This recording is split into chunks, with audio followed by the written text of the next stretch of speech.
Shalom saudara pendengar saudara rohani yang dikasihi Tuhan Yesus Kristus. Selamat datang di Renungan Rohani malam hari ini. Selamat malam, saya berdoa agar saudara sehat selalu. Semoga Roh Kudus hadir di tengah kita saat ini. Sebelum kita mulai renungan malam ini, marilah kita bersama-sama berdoa. Bapa kami yang di surga, Bapa di dalam nama Tuhan Yesus Kristus, kami sungguh mengucap syukur, ya Tuhan, oleh karena Engkau sangat baik buat kami. Engkau ada bersama kami dan menopang hidup kami di siang hari dan di malam hari. Engkau ada bersama-sama dan menyertai kami. Tuhan, kami memuji dan bersyukur kepadamu pada malam hari ini, kami masih bisa berkumpul di rumah kami yang kecil ini. Tuhan, saat ini kami hendak mendengarkan firman-Mu. Berilah pengetahuan dan bimbinglah hamba-Mu ini agar apa yang Engkau firmankan dapat bekerja sesuai kehendak-Mu. Buat kami jemaat-Mu, bukalah hati dan pikiran kami untuk mendengar dan menerima firman-Mu. Kiranya firman-Mu ini dapat menjadi berkat bagi kami. Berbicaralah Tuhan, kami sudah siap menerima firman-Mu. Di dalam nama Tuhan Yesus Kristus kami berdoa dan mengucap syukur. Amin. Sahabat saudara rohani, pembacaan ayat emas Alkitab renungan kita malam hari ini. Nats pilihan kita adalah, seorang sahabat menaruh kasih setiap waktu, dan menjadi seorang saudara dalam kesukaran. Tertulis dalam kitab Amsal 17 ayat 17, kata kunci renungan pada malam ini adalah, sahabat setia. Dan bacaan kita pada malam ini terambil dari kitab 2 Timotius 1 ayat 15 sampai dengan ayat 18. Engkau tahu bahwa semua mereka yang di daerah Asia Kecil berpaling daripadaku, termasuk Figelus dan Hermogenes. Tuhan kiranya mengaruniakan rahmat-Nya kepada keluarga Onesiforus yang telah berulang-ulang menyegarkan hatiku. Ia tidak malu menjumpai aku di dalam penjara. Ketika di Roma, ia berusaha mencari aku dan sudah juga menemui aku. Kiranya Tuhan menunjukkan rahmat-Nya kepadanya pada harinya. Betapa banyaknya pelayanan yang ia lakukan di Efesus, engkau lebih mengetahuinya daripadaku. Tertulis di dalam kitab 2 Timotius 1 ayat 15 sampai dengan ayat 18. Topik dari ayat emas renungan kita adalah, kesukaran adalah ujian bagi persahabatan sejati. Mari kita mulai renungan malam kita. Untuk memulai hal baik, serahkanlah segala sesuatu hanya kepada Tuhan. Kisah inspiratif, salah seorang kerabat saya terkena stroke, sehingga ia memerlukan bantuan untuk berjalan. Ia juga tidak bisa mengingat kejadian-kejadian yang baru saja dialaminya.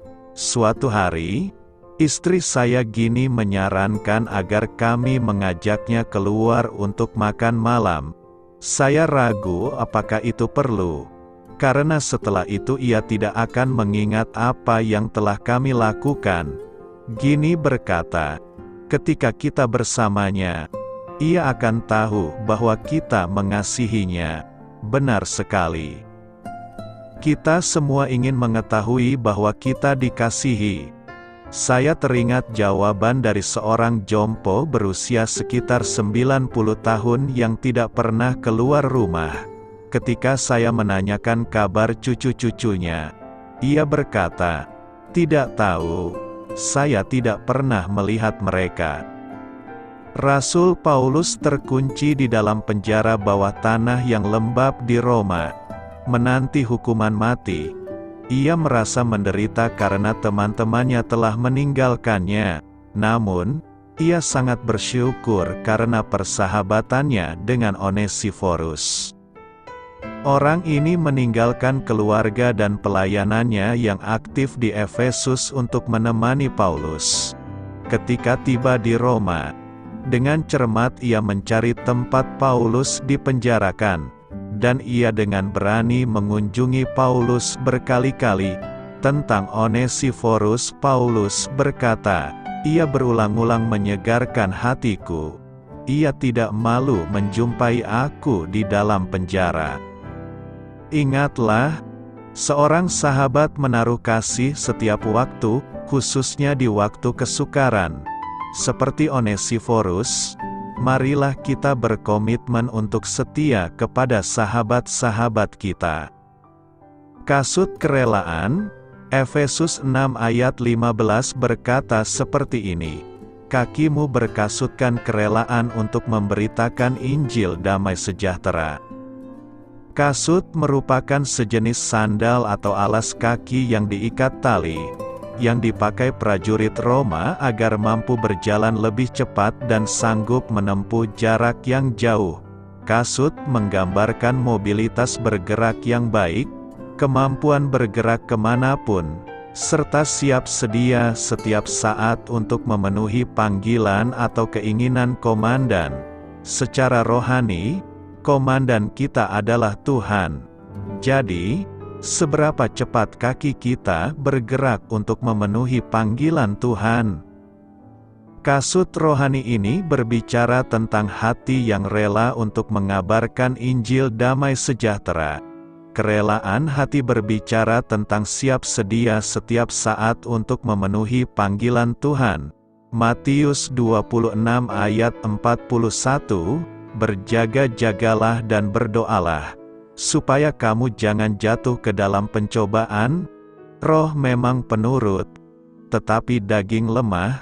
Seseorang yang berjaga-jaga adalah seseorang yang punya kesadaran rohani untuk bereaksi dengan cepat sesuai dengan kehendak Tuhan." Mazmur 119 ayat 105 berkata, "Firman-Mu itu pelita bagi kakiku, dan terang bagi jalanku." Sebelum kita mempunyai kerelaan untuk mengabarkan Injil, hati kita harus sudah dipenuhi dan dituntun oleh firman Tuhan. Hati kita harus memiliki pemahaman yang baik dari firman Tuhan. Sebab ada banyak anak Tuhan yang mengaku bertumbuh dalam kekristenan, namun tidak mampu menjelaskan keselamatan kepada orang lain. Oleh sebab itu, langkah hidup kita harus diterangi dulu oleh firman Tuhan, baru kita menjadi terang bagi orang lain. 2 Timotius 4 ayat 2 berkata, "Beritakanlah firman, siap sedialah baik atau tidak baik waktunya, nyatakanlah apa yang salah, tegurlah dan nasihatilah dengan segala kesabaran dan pengajaran." Ayat ini berbicara bahwa bukan kita yang menentukan, tetapi ketika ada perintah dari Tuhan untuk bergerak, maka kita harus bergerak. Bukankah dalam Yakobus 2 ayat 17 dikatakan bahwa iman tanpa perbuatan adalah mati? Sangat disayangkan jika kitalah yang menjadi penyebab matinya firman Tuhan. Oleh sebab itu, kita harus rela menjadi pelaku firman, siap sedia, baik atau tidak baik waktunya, dan terus-menerus. Jelas sekali bahwa kita perlu mempunyai kerelaan hati dan tidak berdiam diri, supaya ada keselamatan buat banyak orang. Sebaliknya, jika kita hanya terpaku, maka tidak ada hasil tuaian yang kita peroleh.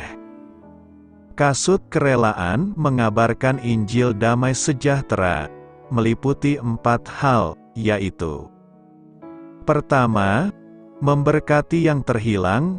Kita harus memberkati yang terhilang, sekalipun yang terhilang itu adalah serigala. Mengapa? Karena ada banyak orang Kristen yang suka mengutuk sesamanya. Mereka mempunyai pemahaman yang salah, menganggap orang lain adalah jahat, yang tidak pantas masuk sorga. Ingatlah, Yesus datang untuk orang sakit. Seringkali orang percaya bisa menjadi lebih jahat, suka menghakimi orang lain, menutup pintu rapat-rapat dan membentengi diri terhadap orang yang minta tolong. Janganlah menjadi anak Tuhan yang demikian. Tetapi milikilah kerelaan untuk memberkati orang lain. Terkadang hanya melalui perkataan yang ramah dan memberi semangat, kita dapat memberkati mereka yang terhilang. Kedua, menjadi teman bagi orang lain. Seorang sahabat biasanya yang paling didengar, bahkan terkadang, menempatkan diri kita sebagai seorang sahabat bagi orang lain. Itu lebih kuat dampaknya daripada kita harus memaksakan orang itu untuk segera bertobat. Amsal 17 ayat 17 mengatakan bahwa seorang sahabat menaruh kasih setiap waktu, dan menjadi seorang saudara dalam kesukaran. Ketiga, memenuhi kebutuhan orang lain. Kita harus peka dan peduli untuk memenuhi kebutuhan orang lain. Dalam Matius 14 ayat 15-16, ketika murid-murid meminta Yesus untuk menyuruh orang banyak itu pergi untuk membeli makanan, Tuhan Yesus menjawab bahwa murid-muridlah yang harus memberi makan orang banyak itu. Dalam hal ini, awalnya murid-murid tidak memiliki kerelaan untuk memenuhi kebutuhan orang lain.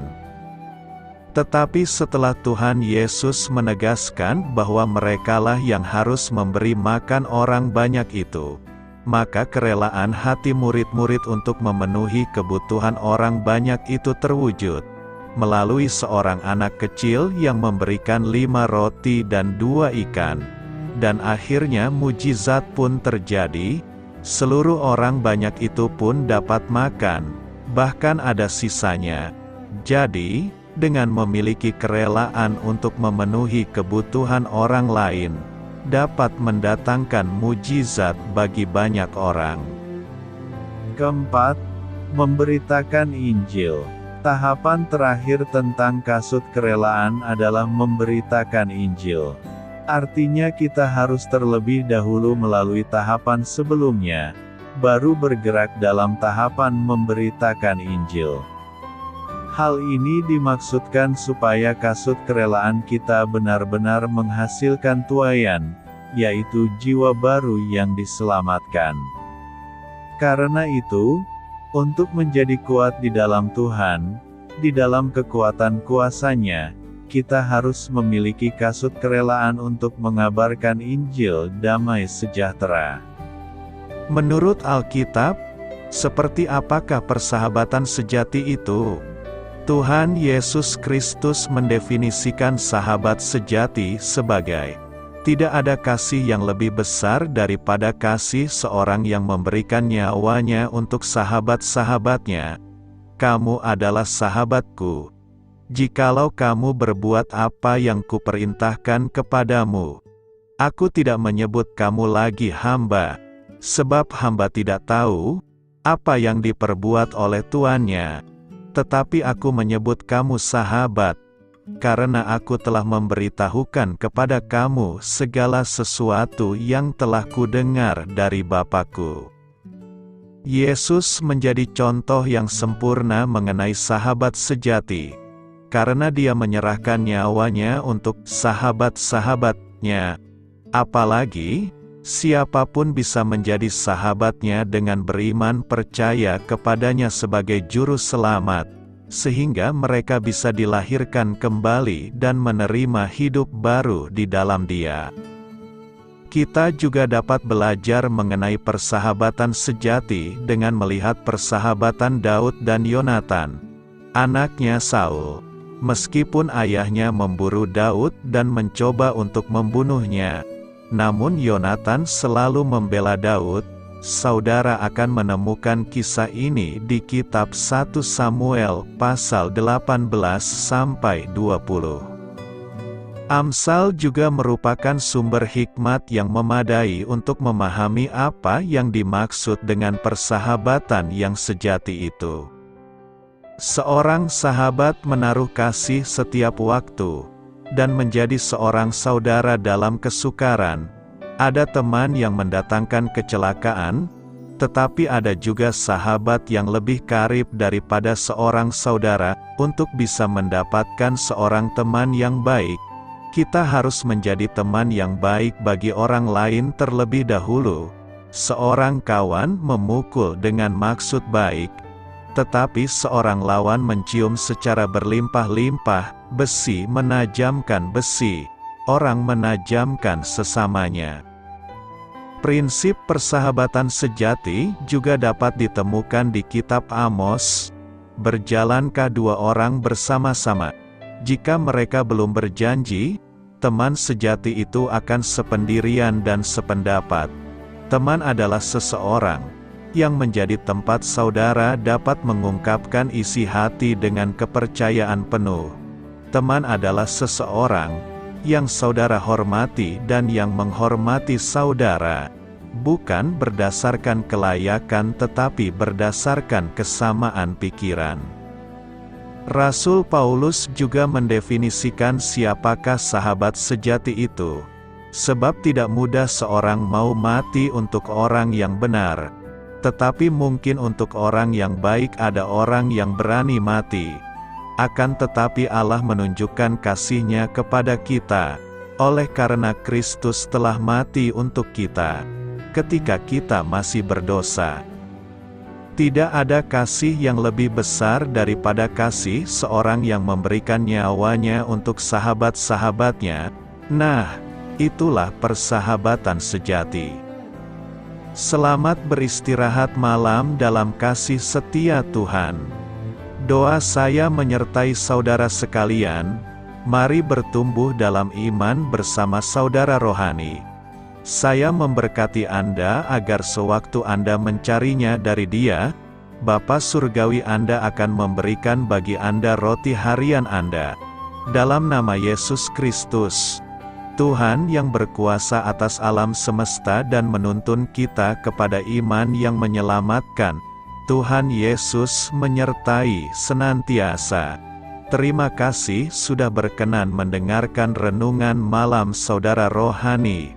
Tuhan memberkati. Amin.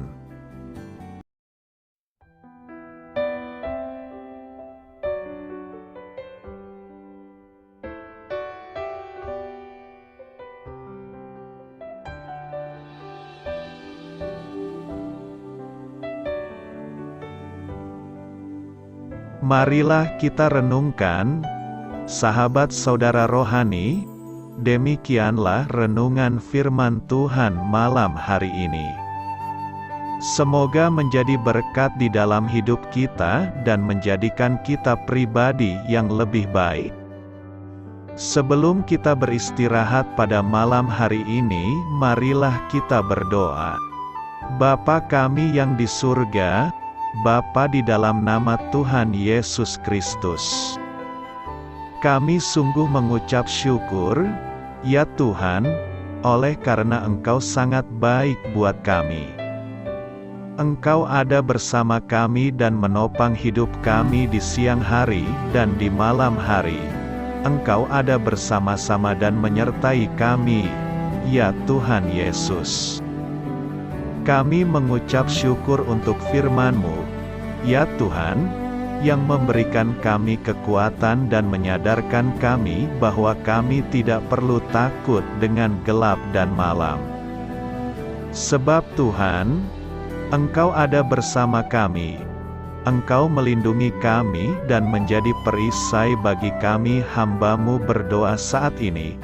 Tuhan, untuk setiap pendengar renungan ini yang mengalami ketakutan, kecemasan, kegelisahan, pada situasi gelap dan malam hari di dalam nama Tuhan Yesus Kristus. Kuasa Tuhan melepaskan mereka dari segala ikatan roh-roh ketakutan yang mengikat mereka saat ini. Tuhan melepaskan setiap anak-anak-Mu dari segala rasa takut dan kecemasan.